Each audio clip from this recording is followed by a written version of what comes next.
senators, and representatives, I have the distinguished honor of presenting. The period between the 1870s and the 1890s was one of dramatic transformation for the United States. At its heart was the growth of the U.S. Navy, a symbol of the nation's shift from isolationism to global engagement. This change was not just about building ships. It was about securing economic interests, protecting trade routes, and announcing America's presence on the world stage. In 1870, the United States was a largely inward-looking nation, recovering from the Civil War and focusing on westward expansion. The U.S. Navy, with its outdated wooden ships, reflected this limited international role. Ranked 12th in the world, it was a far cry from the fleets of European powers like Great Britain. But by 1896, everything had changed. The Navy had grown to include over 10,000 sailors and was equipped with modern, steel-hulled, steam-powered warships, making it the fifth most powerful naval force globally. This transformation was driven by a broader shift in American priorities. Since the nation's founding, isolationism had been a key principle of U.S. foreign policy. In his farewell address, George Washington warned against entangling alliances and urged Americans to avoid the conflicts of Europe. However, by the late 19th century, several factors challenged this stance. The U.S. had become a major industrial power, producing goods that required access to international markets. Protecting shipping lanes and trade routes became essential for economic survival. Naval strategist Alfred Thayer Mahan's book, The Influence of Sea Power Upon History, argued that a strong navy was critical to national greatness and economic prosperity. The transformation of the U.S. Navy was both technological and strategic. Wooden vessels were replaced with steel-hulled ships, which were more durable and better suited for modern warfare. Steam engines allowed ships to travel faster and farther, independent of wind conditions. Ships like the USS Maine and the USS Olympia became symbols of American power and innovation.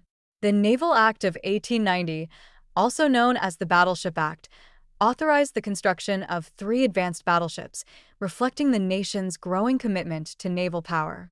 By the 1890s, the U.S. Navy was no longer just a defensive force, it was a tool for projecting power.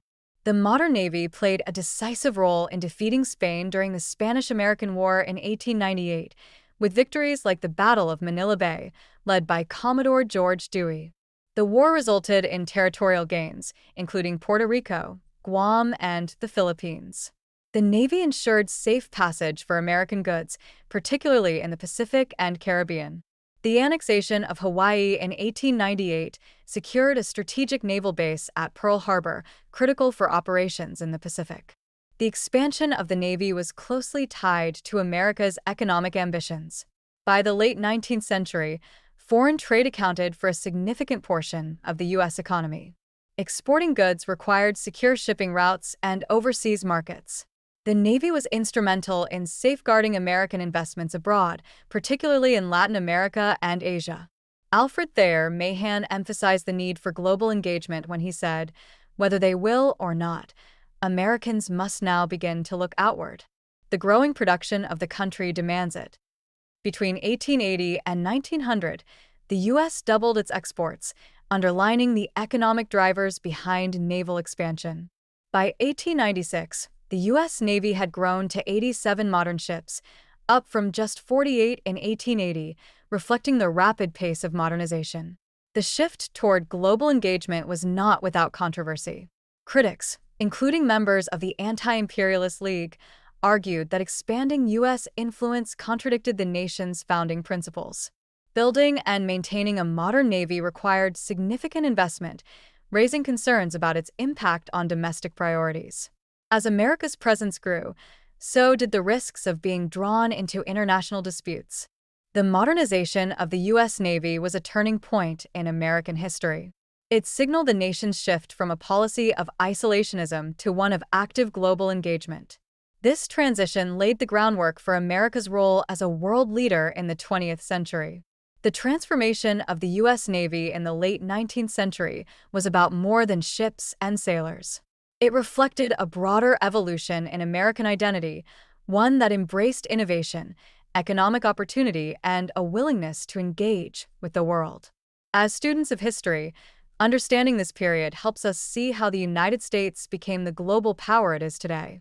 It's a story of ambition, strategy, and the enduring impact of choices made over a century ago.